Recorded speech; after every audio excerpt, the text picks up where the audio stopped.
let us start. Okay. Hopefully people will join anyway. So we talked a little bit about these topics. There's no surprises here. That's not how this works. The idea is obviously let's get the right type of conversation out there for the community. And these are the kind of topics we've agreed upon, right? So 5 topics. The first one, in the news. So for this one, you've looked at it more from a digital agency perspective. And even though now you're on the client side or rather in-house side, your background is digital advertising anyway. So head of digital comms for Indosat, right? Yeah. Okay. So the way I've put it down to make it more palatable for everybody. So digital work agent in the agency world is starting to look more and more like wallpaper. The way you were talking about it is when you look at it, all has a bit of a sameness to it, right? The pictures on this side, the call to actions are very predictable. Messaging is very much very like a billboard, like 3-4 words, punchy, get it out there. But in its own way, the effectiveness of how those things are happening are feeling like it's the same. Certainly in a saturated market like Indonesia, where there's a lot of digital work that's being flung out by local agencies and multinationals as well. And there doesn't seem to be a voice or a unique look and feel. So with that in mind, you wanted to talk about how we can improve creativity in this day and age, specifically to do with digital advertising. Yes, of course. I think because everyone's right now competing for a billing. I mean, everyone's competing for a client. They're competing for the same amount of high-profile work, something like that. So everyone's doing their best to win. Like when the pitches are being flung out, they're basically giving their most insane ideas, the best that they can offer to the client to impress them, to get them amazing scores in the pitch. But then when the execution time comes, it's play it safe, guys. We don't want to make mistakes. That's what I'm getting from these digital agencies right now. I think it's just same kind of thing, same mandatory, same call to actions.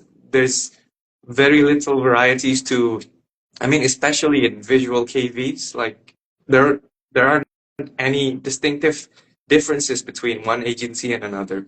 So what do you think about that? Are you getting this pushback more from clients post? Because obviously digital advertising landscape is very much project based. It's not really retainer based, right? Yeah. So you're obviously dealing with a lot more pitch based scenarios. Yeah. Sorry. So back to question. The question is this pushback happening post pitch win internally within the agency, or are you finding it from the client side, or both? I think I know we kind of see it on both sides. Yeah. But what is the main challenge you're seeing? Are you because that is it kind of is how life happens in the agency world. Of course. But are you feeling the frustration is coming from the capitulation on the agency side in order to do that? Or is it the clients are really pushing us, even though the brand agency wants to do exactly, hopefully, what they want the pitch with? Yeah, for me, I think it's a bit of both, because the collaboration between clients and agencies are like, it takes two to tango, right? I've been on the other side of the pond, and now I'm in the client side. I think it goes both ways until like the first week of work, like they're doing creative stuff, a very radical one, following to their pitches, and then the client said, just follow the brand guideline and so on and so forth. And then it continues up until like 3 months, half a year, a year. And then it ends up being the status quo and the BAU. I think this is the case of retainer work. I think you mentioned previously that probably your case is a lot more in a project-based kind of thing, but I'm spotting it in retainer-based work, because I think sometimes when you've won a contract for like a year or two, complacency crept in.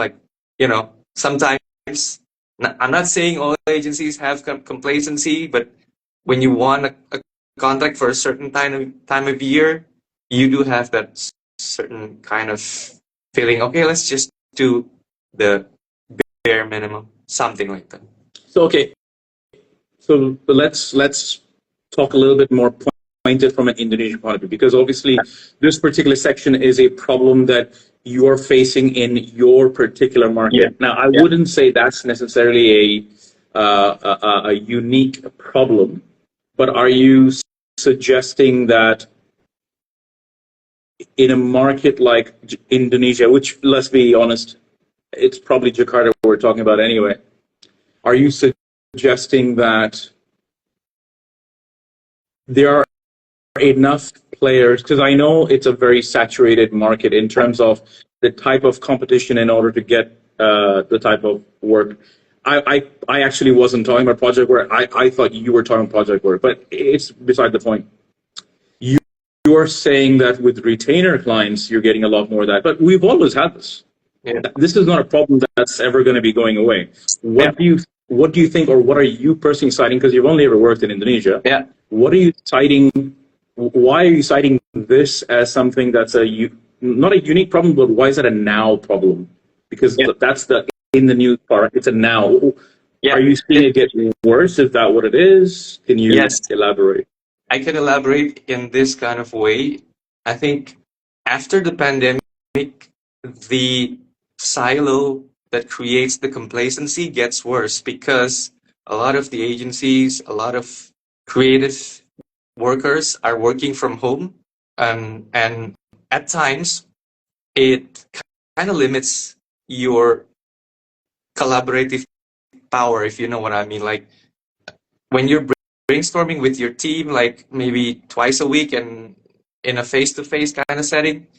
And I mean, me as a client, I always pushed my team and my agency to do like a proper brainstorming every week, like face-to-face, so that we could do like a proper bounce off of the ideas so that we don't get complacent both from the client side and also from the agency side. So I think it's a problem that gets worse since the digitalization of chemistry. I think bonding and the workflow that was created by the pandemic. Yeah.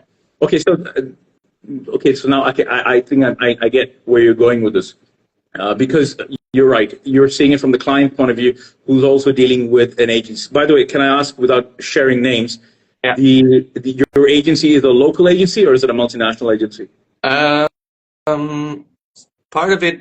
Part of it is owned by foreign people, but it's still a very much local talents. Okay. Everyone's local. But you've only really been on the client side since the pandemic too, correct? I've been on the client side since before I worked with you. I've been on the client side actually since 2015, and then in the 2018 I went to that place. Agency side. Yeah, with you. We worked together, and then I moved back to client place. Okay, so then let's make it simple then. As your agency, what are you, besides you said you do catch-up sessions, I think you mentioned twice a week or something like that, right? Besides being active in trying to get the collaboration going, is this a problem that's happening in other agencies in Jakarta, or is this more a unique problem you're facing with your telco client, your telco employee? Not really, though. I've taken care of bouncing off the conversation to various guys and girls in client sides since we last spoke, since the pre-call. You know, like, do you guys actually having the same problem right now? Yes, they said it is a persisting problem as well in their framework as well, because when I put out the reasoning of online silos thinking behind, they also agree about that, because right now, especially they added, one of the guys actually added, he's working at a FMCG company in Indonesia. He said also, I think because there's also also a shift of mindset of being to deliver the extra willpower to break boundaries and do the extra mile for creativity. Right now, they're they're quite complacent on the first idea. Like the first idea they pitch, they're like, this is quite good. The client's gonna like this. They don't really question it the second and third time, and then probably due to, I don't know, time constraints, silo working, and then when they pitched it to the client, well, it's like a very half-cooked ideas anyway, and it became very similar to any other ideas previously being played around by another digital brand or something like that. All right, okay. So let me play devil's advocate, right? Coming from a guy who's more always from the HD side, I can sympathize with agencies in terms of the perennial problem, right? There's not enough time to get the job done. So to play devil's advocate, as a client, since you've identified this is happening and you've identified your peers in similar situations are going through this with their own agencies, do you not think the onus is upon you from the marketing client side to do, besides doing think tank or brainstorm sessions regularly with your agency? Do you not think there's a process change that needs to happen in order to maximize the type of output that's better? Yeah, I'm speaking for myself. I cannot speak for the other guys and girls in the client side, but I always try to take more lead time in my briefs. I'm not the kind of guy who briefs for deadline is actually yesterday, guys. No, I don't really brief like that. So right now for like big campaigns, I always take more lead time than any other briefs that I've even received when I was working on the agency side. I think it's a very modest timeline with a very specifically enough thinking behind. I also play the devil's advocate every time I do the brief. I mean, like every time I think about my campaign, the first thought that goes through my mind is like, will they have enough time, or will they burn out and crash and burn before they complete the ideas? Something like that. So I always take measures to ensure the time is enough, and the guys, well, right now it gets better, but often they just, well, they would battle internally, in the agency side, and then they would come up with something that, okay, it's still not good enough, guys, something like that. So, okay, so because you're specifically with a telco, you must work with people like product guys, right? Product guys, who sometimes are dictating what your marketing effort is going to be. Internally, do you have that same conversation with people such as product guys when they go, well, we need this in 7 hours? I'm being hyperbolic, but you know what I mean. Like, is that an internal marketing struggle as well? I guess I'm trying to get to the bottom of a complaint you're saying from the client side, which the agency is, I suppose, is the one holding the potato when it comes to not coming up with good enough work for XYZ reasons. But do you also fight that fight internally, or do you have to fight that fight internally, or do you have pretty good autonomy in how you want to run timelines? I have a pretty good timeline authority, actually. I mean, like, most of the campaigns right now are being safeguarded by me and my team. I mean, if somebody, like you said like, okay, we need in 7 hours, and then we have a proper document to say that no, our SLA is not 7 hours, it's 24, something like that. So externally, we do have a safeguard in place to ensure that the workload is being healthily distributed and gets done and doesn't sacrifice anyone's health or mental capacity. Something like that. Okay, so then let's talk about your agency. Yeah. I'm assuming before you implemented things like a weekly catch-up session with the agency, there must have been some conversation that led to the rationale for doing that. Yeah. You guys are not coming out with compelling stuff for us. Everything's looking the same, yada, yada, yada. What is the agency reaction to things like that? When you tell them that? And by the way, are you dealing with the, let's say, the creative guys? Are you dealing with only the accounts people? A combination of both? And how does that conversation tend to Yeah. go? Combination of creative and also account people. I talked to them in like a forum. Like we actually, whenever we get a chance to do it offline, I'd like to speak the important, pressing matters, and I do it in front of the team, fair and square. Like, okay, so we need to improve, guys. Like, whatever you're submitting to us is not quite engaging enough to the. I mean, like every other campaign that you've submitted to us is basically not really enough. Either it's not data driven enough, or is it not creative enough, or is it not groundbreaking enough. They're all in the middle of things that taking it safe. So I'm telling. What is their response? Their response is like, yeah, of course they obliged, and they also wanted to push the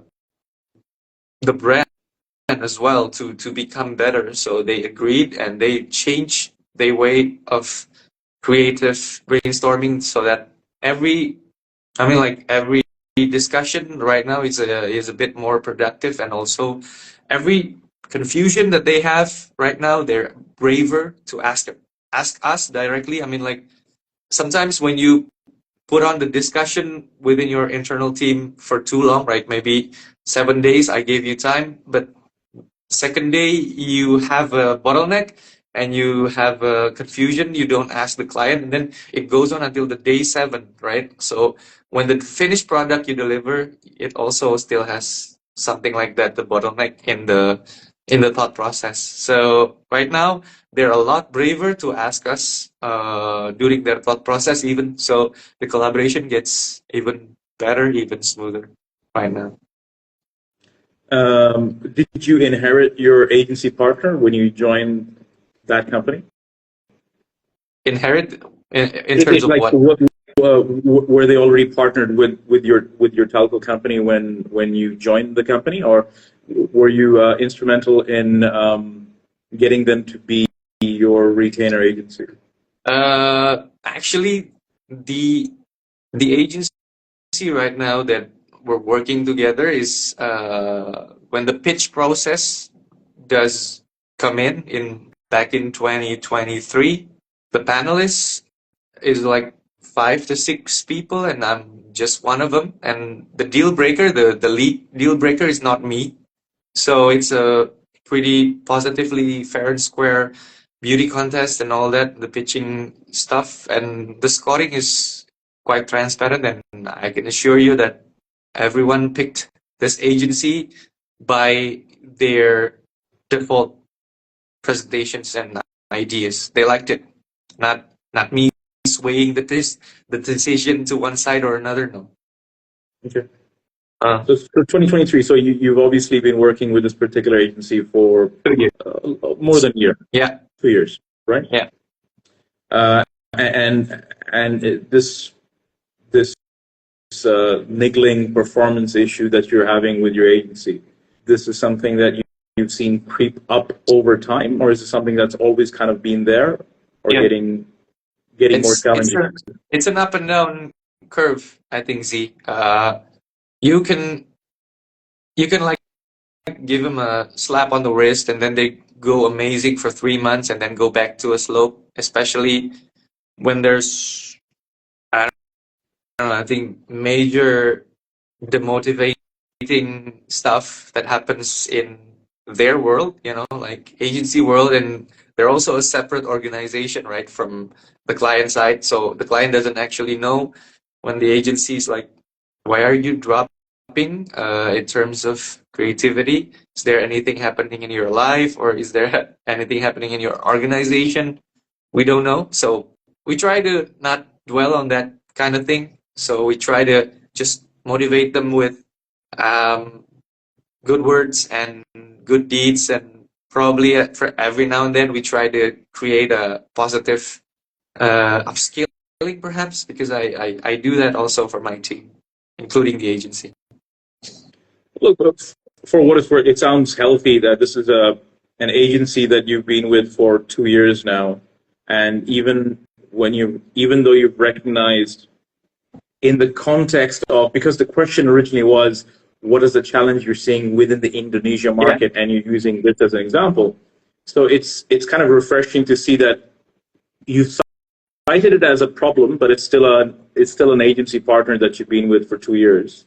And I have to say, in talking to, I've done a few of these now with a few guests, and a lot of them are from the agency side. And one recurring theme that I seem to see is there's a drop of trust from clients and agencies these days, lately. Not necessarily connected to a particular timeline. It's not necessarily connected to the pandemic or anything like that. Hey, Cesar. Not anything like that. But it's connected to, Cesar's put me off what I was going to say. Fuck. It's not connected to the pandemic, but it is connected to the way we have created the workflow. Because again, going back to the top of the conversation, it's also because there's a lot of this urgency on there's truncated timelines. It doesn't matter which generation of advertising or marketing you start in. 5 years ago, you had better timelines than 5 years later, and that's always been the case. So yeah, this is something that's been happening, but the way from the agency people are seeing it is, it's that trust that we're losing. Like there was this time, and maybe this is a little bit before your own experience, and I talk to people who are even a little bit older than me with more experience than me, and we have this conversation a lot about how much the agency-client relationship is not quite in the same place as it used to be. Yeah. And yeah, so in the midst of all these challenges, and it's happening everywhere, the fact that you are looking for solutions or finding some bandages to keep it going until there's more synergy in how things can be more productive. It's nice. It's good that you're doing that. Yep. Yeah. Okay, so that's nice. Thank you. I want to move on to the next part. Okay, we go on time. So the next one is what I'm calling informal topic. You know what this is about. So even though informal topic doesn't necessarily have to be about work, and it isn't, but I think you found a very interesting topic that I would like to talk about. I'm not gonna read too much I'm not gonna expand on it too much. I want you to do that. But the idea is about digital consumption on a personal level. And I think this is a beautiful spot-on conversation I want to have. So the way I've written it is, algorithms are great, right? The way algorithms on our phones, how our apps interact with us is fantastic because it gives us curated content. But you cited something that I think we all have talked about. Nobody really discusses it, and I'm hoping this is a good place to talk about it. So the idea is algorithms can direct you to be myopic in content or choices. It starts informing what you like and ignoring what else is out there. Yeah. And we all need to be more open to new ideas. Yeah. Why don't you talk about why you want to talk about why this is a topic that's important to you, and what do you think about it? Because lately, I've been working with more and more people who are born after the year 2000. So my colleagues in the office are like actually born in 2002, 2003. Even my live-in nanny right now is born in 2004. So I feel like at times I am a bit too much on the FOMO side. I'm kind of fear of missing things that are hip in, I mean, like they are one of my audiences, like in my work.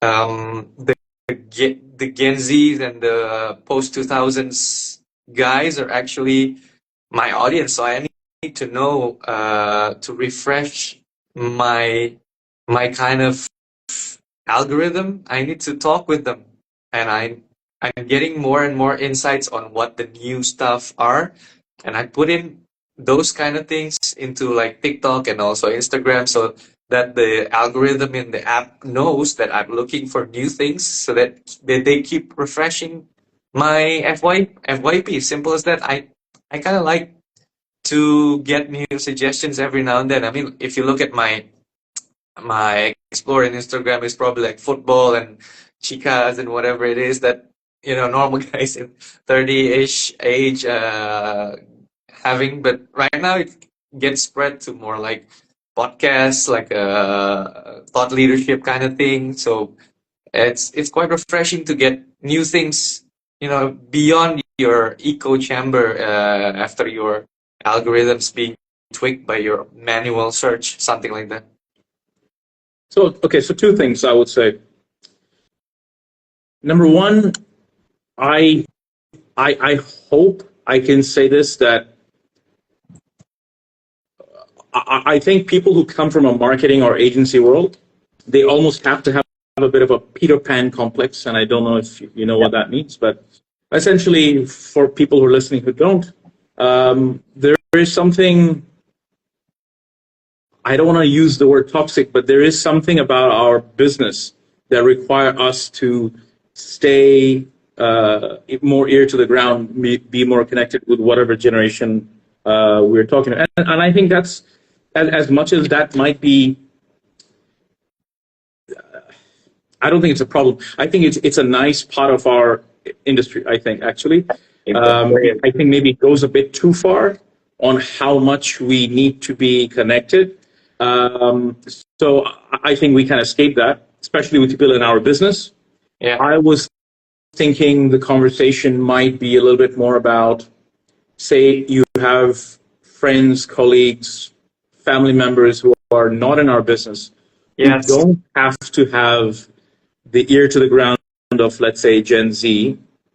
I'm wondering, from an informal topic perspective, I do feel as much as we need to keep up with whatever the next generation or the new generation is doing because of it's connected to our work, I think the opposite is also happening, where I'm seeing my friends of similar age who don't have to go through that are not discovering new things. Yes. I mean, yeah. In a way, that's kind of what you're saying. But it's good what I'm saying to you is, you are forcing yourself to listen to watch things that are more connected to the audience you're talking to. And I think that's just part and parcel of our game, and that's great. But on the flip side, from a society point of view, I do feel that people who don't have to do that like we do, they tend to fall into the echo chambers that you mentioned. Yeah. Right? They only get because algorithms can be very dangerous. Yeah. It can start feeding you because it knows what it wants to give you, what you want to hear, what you want to see. So that's all you ever know, and then that starts becoming your gospel. And I think it's one of those things where I think, love it or hate it, that we have to keep chasing the latest trends and be as trendy, even though, like, you've got two kids, a nanny who's born in 2003, whatever it was. You have no choice but to be in that world. Yeah. How do you, as a digital guy, as a guy who's was a digital sponge, a self-proclaimed digital sponge? So, for example, like I would listen to. I have a habit of. On my Spotify, I only listen to Discover Weekly. I only listen to Discover Weekly. Every now and then, when I miss something from my old days, I'll go back to it. Yeah.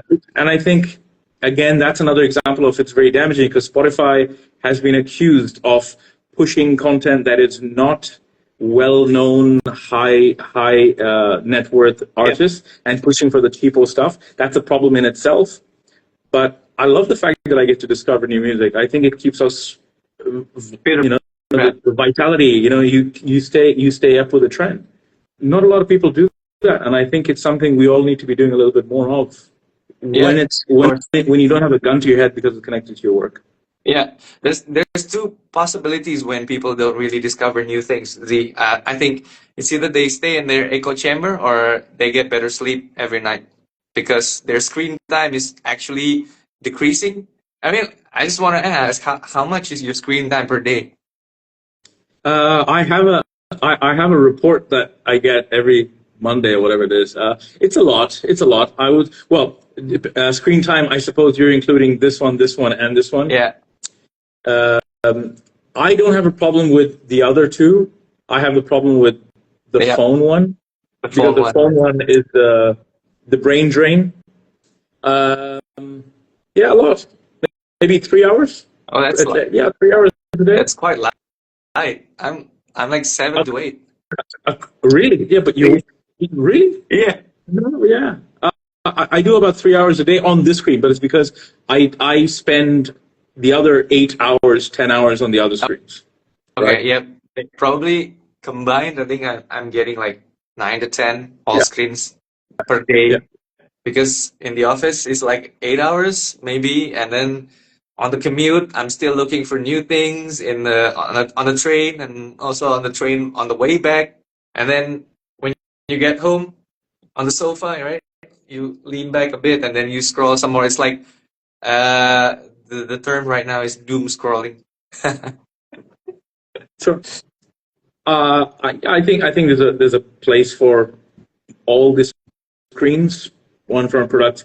See, some people might argue that, and actually know people. Some of them include one of my guests from a few weeks ago, who literally got an Instagram account just to do this. Yeah. And because this person hated it, and I think from a creative perspective, you need stimulus, and I think Instagram, for example, gives you, if you know what you're doing, if you're not there to only look at chicas or whatever it is that you're saying, like if you can use it in the way that it can be productive to you, I think you can get pleasure from it, and it can also add to who you are. I think the distraction, which is why I'm not a big TikTok guy. I mean, I've just realized you're a huge TikTok guy. I don't like TikTok for that reason, because I feel a lot of my peers tend to stick to Instagram rather than TikTok, because TikTok feels like entertainment. Yeah. I don't know if Instagram is not entertainment, but I think you can make Instagram informational if you want to, but TikTok does not reward informational. It rewards informational if it looks like entertainment. Yeah. So you need so for example, you need to have a video to get more eyeballs on TikTok. Whereas Instagram, and maybe that's an age thing, and please, as a guy who's got bloody hell 15,000 followers, I just noticed on TikTok. What do you think is a distinction? I think the distinction between IG and TikTok videos, for that matter, like you said before, the TikTok videos feel like an instant dopamine grabber. Like 2 seconds, if it doesn't work, it's gonna be non-performing. It's instantly gonna be non-performing. But in Instagram, in a triggering kind of way, I think it gives more leeway to videos who are a bit more slow burn. I think probably I think it's how they account for engagement and views, and that's under the hood. I think from each platform, I think they treat our engagement differently in TikTok and Instagram. Probably I haven't really got the like a proper journal for this, for how it works, but the videos do kind of feel like when in TikTok you gotta be like wham on the first 0.5 seconds, but on Instagram you do find videos that are very slow burn, like a very chilling, like a nature video with breezes of water and waterfalls that still, soothes your soul. And in TikTok, there's like not much really, at least in my FYP. Yet, ironically, Instagram only allows a video of 3 minutes, if I'm not mistaken. Yes. And TikTok, Yes. you can make a video as long as you want, which Yeah. is kind of strange. So that's the dopamine difference. Like you can put a 25-minute TikTok video if you want to, but if you don't hit the right triggers, you're not gonna get the eyeballs. You're not gonna, it's not gonna, the algorithm is not gonna be pushed out to enough people. And yeah, like you said about Instagram. So coming a little bit back to your work, then within the capacity of your role, I'm assuming, especially because you're a telco and Indonesia being a very high youth population, TikTok tends to be where you're skewing a lot of your digital focus rather than Instagram. No, it's actually quite purpose driven, Z. I'm doing a lot of corporate themed content, like a very suit and tie kind of thing right now. So it's those kind of things will work perfectly on Instagram and also LinkedIn because, well, it's more curated, more neat. And as for the more wham bam 0.5 second attention grabbing kind of thing, I'm putting it on TikTok because that's how it works in the platform. The videos that contains a lot of youthfulness, I would say, I put it on TikTok, and the videos that contains probably like my BODs, my new product offerings, I'm putting it on Instagram, something like that. Okay. Yeah, look, I think there's certainly a lesson to be learned. Yeah, I find myself realizing that the older I get, that people who are of similar age, they're not being exposed to newer things, and maybe it's because of their work-life balance. But sometimes it's as simple as I use the app the way it kind of uses me, if you know what I mean. And people tend to go beyond that. But I think it's one of the few fringe benefits of the nature of our game. We kind of need to be doing that, or else you become a dinosaur pretty fast, right? In this industry. Okay. Next topic, which is our community. Look, this is essentially, that's what this is all about. This is about it. This is a community page. It's about bringing together ideas from people who are from advertising and marketing backgrounds. So for our community section, we have chosen this. We've discussed this. The nature of the business has changed. The people who are tasked with the success of the business are more so nowadays not coming from a creative background. I'm not going to read the rest, but let me share a little bit about this, and I want to hear your thoughts on it, obviously. The business, the nature of agency world has changed, definitely. Yeah. It's not so much about the people who are calling the shots are not having a creative background. It's just that I feel the priority in a shrinking marketing world where budgets are getting tighter and tighter, and they have been getting tighter and tighter every year for the last 10 years at least. Some people are just have been brought in to streamline, to make sure everyone gets paid, everyone gets to go home and kiss their kids, and they know that they'll have an education, yada yada yada. I put a note here, I think, of Apple, and the Apple idea here being Steve Jobs is not the same as Tim Cook. Tim Cook was the CFO. I don't know if you know this. Yeah. He used to be the CFO of Apple, and he was elected to be the successor after Steve Jobs. Now, Steve Jobs, whether he was a creative or not, he was certainly the the visionary for the brand, and I think it's a good metaphor. Yeah. Where there was a time when everything was very much about feel. We were able to put a lot of visionaries in charge or prioritize the vision for brands. Yeah.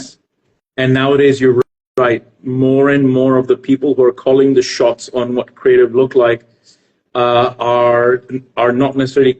I want to call it career creatives. Yeah. Or in the sense where they that's not their niche. You know, like maybe they came from accounts background and they've become in leadership positions and they're calling the shots. Yeah, it's a frustration. But what are you seeing it? You are a lot younger, about 10 years younger than me. What are you seeing it from your generation of people, and how are you seeing that change in the Jakarta market? Yep. Yeah, I've worked with several brands that have a similar experience like this. I mean, like people who are probably from finance backgrounds are taking over management creative roles, and that creates a lot of lost in translation, of course. Like, what are they seeing that they think it is amazing creative? Probably is not the same definition as an amazing creative based on what's actually mass trending right now. What they're seeing right now probably as their own echo chamber. Like, I saw this in my FYP. Why can't we replicate this? But we have to explain that that trend does not really apply to our persona of brand. I think that trend will not perform in our IG reels because the analytics says that those kind of contents will not work. So what I'm trying to say is, in dealing with those kind of people, we need to actually step in their shoes and probably talk in their lingo with some data, probably. So when they're coming up with an idea or we need to get an approval for a thing that requires high creativity, we also bring like a lot of numerical background, statistic analysis, and also probably insights from actual people that supports our hypothesis, something like that, so that they wouldn't be as tough to deal with where, compared to if we're just focusing on, no, I think you got the wrong idea, but why do we think these guys have the wrong idea? We need to have a good standpoint as well, so that we cannot be leveraged to their side, something like that. Data for validation is a beautiful thing. To be able to, whether I speak from an agency convincing a client as a creative leader on why we should do this, and perhaps the client needs that data validation in order to do it. That is the ideal way of dealing with this problem. But I think, this is my opinion, I want to hear what you think of it. Data can be explained so much on why we should do this idea or that idea. It's nice, and that's the nature of the game. You have to do that. Because I've been around the post data validation era for a while now, and gray enough to have been there pre-data validation era.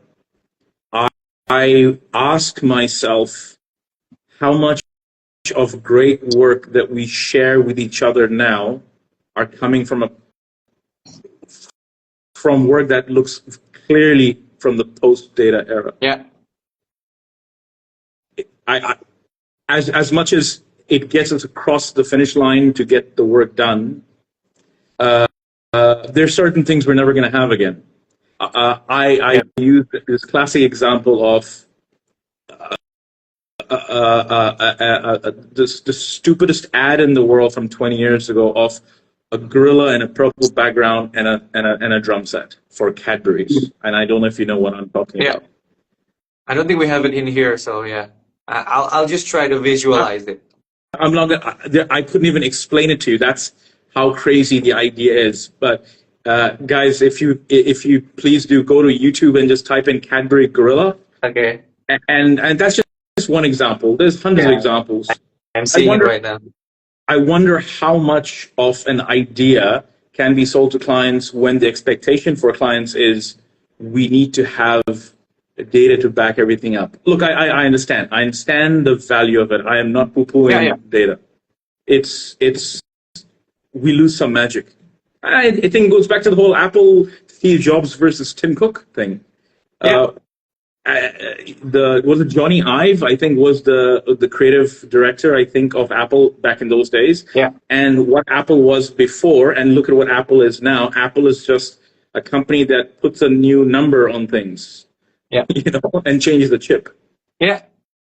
And that's data driven, and they're doing amazing. They're doing amazing from a cash value point of view. But is the brand value growing more? Than before the data era. So Yeah, I think right now, yeah, we also need to put on some magic, man. The demand, especially in my industry, telco industry, is a very data-driven kind of place, right? For sure. But you gotta be aware of, I think, the percentages of the pizzazz that you wanted to share with the world. I mean, like, for me personally, I always put like probably 80% of the magic and 20% of the data just to give an additional oomph if they don't really believe what I'm saying from the magic perspective, because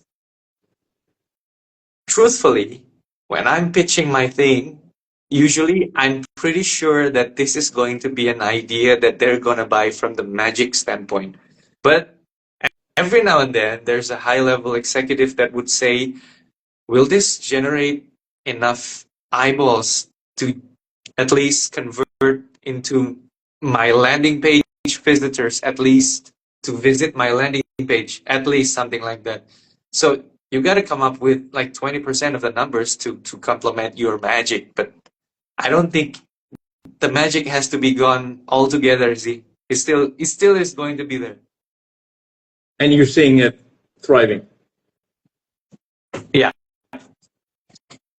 So I don't know then if you've answered the resolution to that, which is, what is the advice then? How do we deal with this? Or yeah, how do we? Or have you pretty much said it? Yeah, I think I'm gonna answer also from the agency point of view, right? When your clients are quite pragmatically Tim Cook compared to Steve Jobs, you gotta still put yourself in their shoes and try to understand their lingo and do some probably personal one-on-ones to get the feel of what the kind of person they are. I mean, are they a more magic person, or are they more the numbers guy? So you need to get the feel of the person as well, right, Z, before even you do like a major life-changing presentation or ideas that you need to get going, something like that. Fair enough. Okay.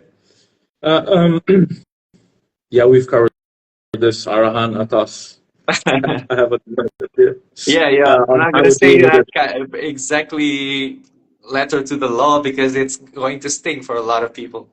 That's fine. I'm just looking at my own notes here. Okay.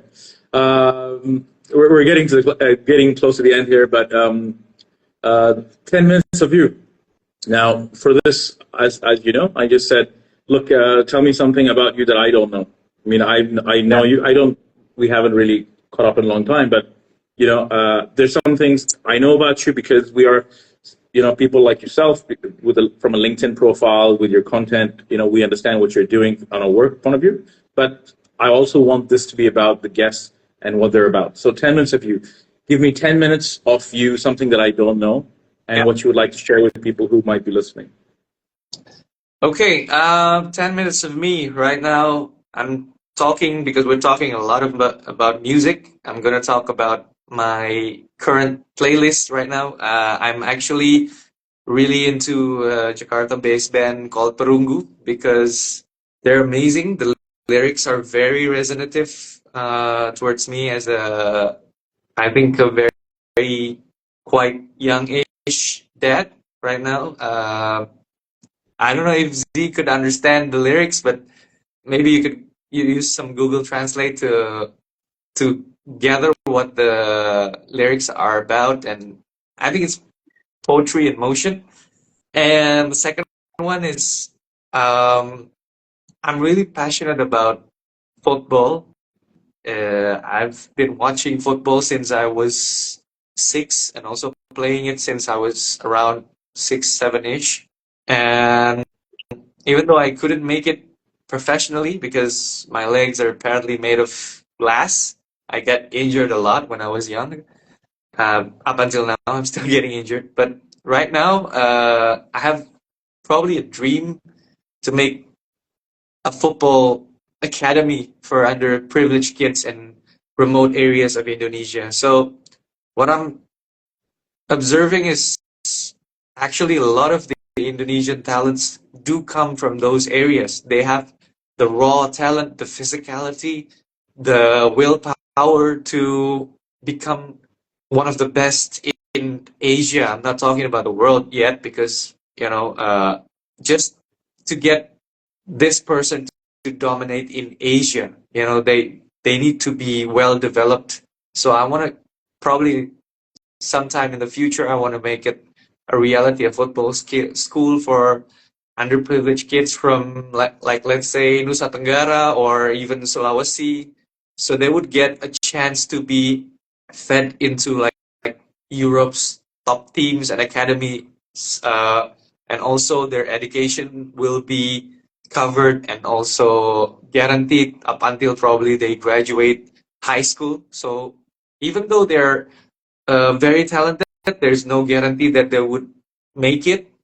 But by having a proper education in the academy itself, they would have the balance between maturing in the field and also maturing off the field. So they will also have a proper lifeline, even though they're not succeeding in the field. So I wanted to make that a reality sometime, probably 5, 10 years from now. So, I mean, I've known you've always been very passionate about football.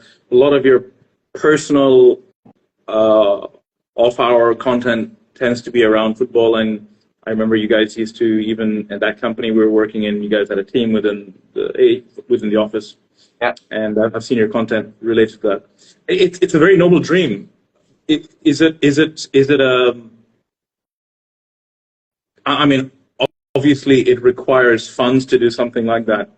Is it a dream in a way that we all have dreams to save the world one day?